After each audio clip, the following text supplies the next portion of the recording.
So, yan guys. Pupunta kasi kami ng Cubao. So, kain muna kami dito ng lunch namin. So, may nadaanan kami curry fried chicken.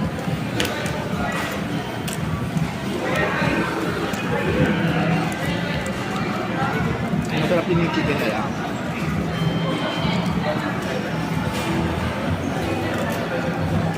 May lasang curry. Pero meron din silang japa rice. Yung gravy nila is very fillable. Oh, just stay there lang muna. Mamaya, let's do some video. So, kulit na anak ko. So, yan. Yung chicken nila, masarap din naman. Tapos, yung japa rice na. And, yun, pwede sila mag-andy rice. Mag-a-add ka lang ng 35 pesos.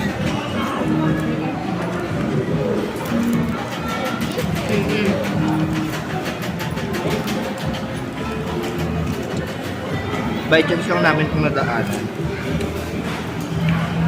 So, yun, first time ko na nakita yung nila. And yung drinks nila is calamansi. Also nice.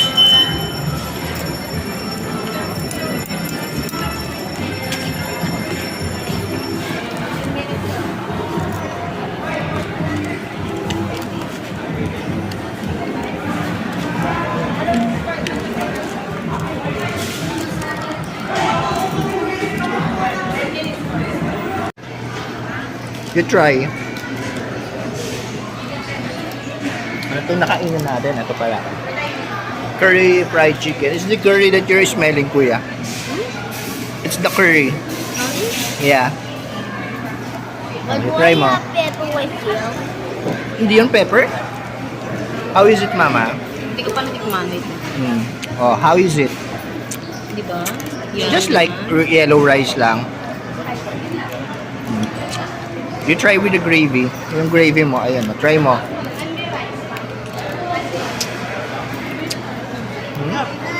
Sarap pala yun.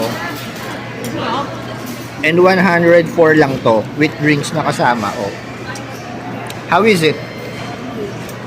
Good? Oh, you try your chicken.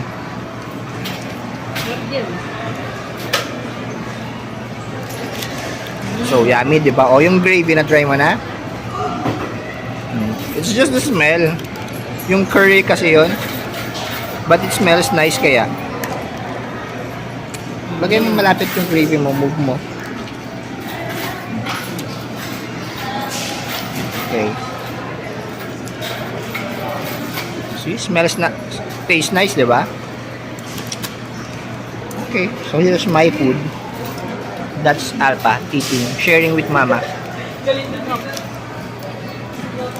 Good na, oh. Eat na tayo, ha. Okay. And ayan yung anak ko, oh.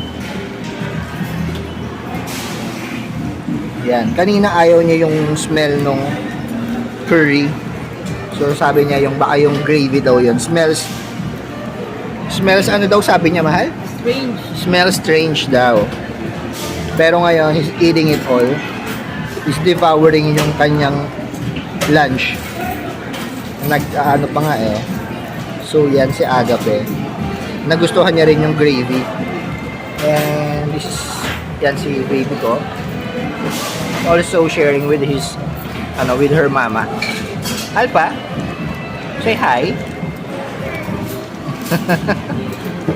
Baka mamaya matulog ka na naman ng may laman yung mouth mo, ha? Okay na, done na with your rice. Finish mo yung rice mo, ha? Diba? Ang takaw. So yun, nagulat ako kasi nung sinerve sa amin, malaki yung chicken niya for 104 pesos with drinks and japa rice yung kanin nila. So, yan. Hopefully, lumaki yung ma-reach ng store na to. So cheap for a chicken.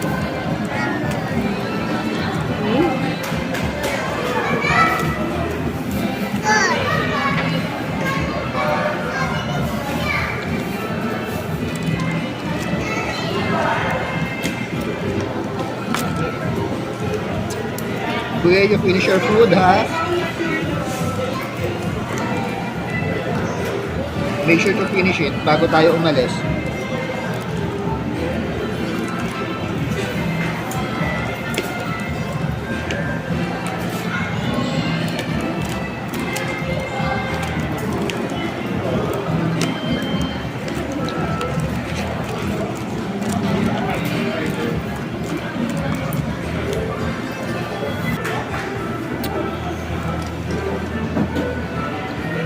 Pili na lang natin ng water. Inom na niya yung mga balat. Ayan, si Agatha.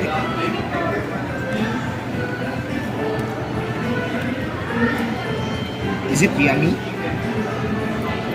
Nagkamay ka na talaga. Sige, you finish that. Diba? Masarap kumain talaga to si Agatha eh.